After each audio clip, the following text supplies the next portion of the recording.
qui ne sert pas Dieu. Laquelle vas-tu choisir? Et là, il y avait un débat dans la classe.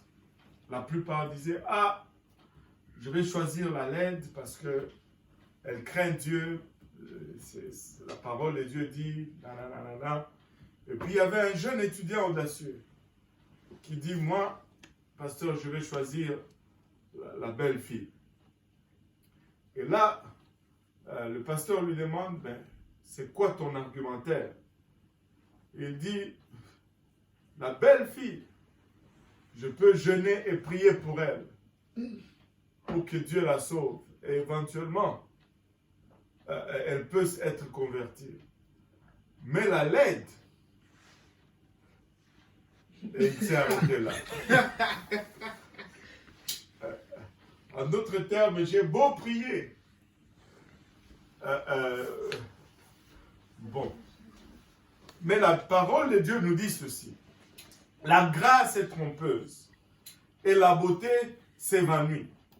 Même la belle que tu as épousée, un jour, elle va vieillir. Un jour, elle va faner. Le prix du temps ou l'usure du temps aura effet sur sa beauté. L'écrivain de Proverbes nous dit ici, la grâce est trompeuse et la beauté s'évanouit. La beauté s'évanouit. Mais la femme qui craint l'Éternel est celle qui sera louée. Amen. Et laissez-moi vous dire, la crainte de l'Éternel va être à la base de toute bonne personne. Amen. La crainte de l'Éternel va être à la base de tout. Mais je pense que si on regarde tous ces caractères de la femme vertueuse, elles sont, pour ne pas dire, personne ne va argumenter là-dessus. Mais en regardant ce proverbe aujourd'hui, il y a quelque chose de plus que le Seigneur m'a montré là-dedans. La mère du roi n'était pas juste en train de lui donner les caractéristiques d'une femme vertueuse pour qu'il puisse, au fait, choisir une bonne femme pour lui. Au fait, la mère du roi ou cette reine était en train de faire quelque chose qui est encore plus profond et plus important que nous pouvons voir ici. Parce que dans ce passage, non seulement il est question du caractère d'une femme vertueuse que nous recherchons tous, que nous voulons aussi avoir et bénéficier, mais il y a un accent important qui est mis sur l'influence d'une mère dans l'éducation de son fils.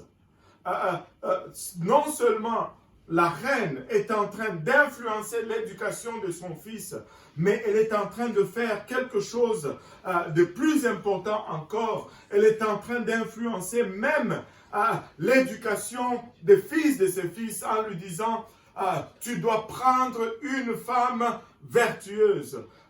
L'importance d'avoir une bonne femme, c'est non seulement le bénéfice de mon fils, mais c'est l'éducation de mes petits-fils. La reine est en train de souligner ici l'influence d'une mère dans l'éducation de son fils. Une femme, au-delà de ce qu'elle nous apporte comme stabilité dans la famille, au-delà de ce que nos mères nous apportent comme apport, comme soutien et équilibre dans la famille, au-delà de tout ce qu'elle apporte comme influence. Écoutez, quand la mère tient sa place et qu'une femme est vertueuse, non seulement son mari est respecté dans la place publique, mais ses enfants aussi sont regardés avec beaucoup d'estime et de considération. Sa maison en entière est regardée avec beaucoup de respect. laissez-moi vous dire, s'il y a une chose importante à souligner ici, c'est vraiment la place importante qu'occupe une mère quand elle met en garde en ce qui concerne la séduction du monde, en ce qui concerne tout ce qui est charnel, par rapport à la conduite de cet enfant, à la conduite de ce que va devenir cet homme. Regardez, nous commençons toujours à partir du verset 10, mais le verset 3 est aussi plus important que tout le reste. Il dit, ne livre point ta force aux femmes qui te voient, ni te voient à celles qui perdent le roi. Je pense que le rôle le plus important qu'une mère va avoir dans la vie d'une famille, des enfants, c'est son influence en ce qui concerne la conduite spirituelle par la suite.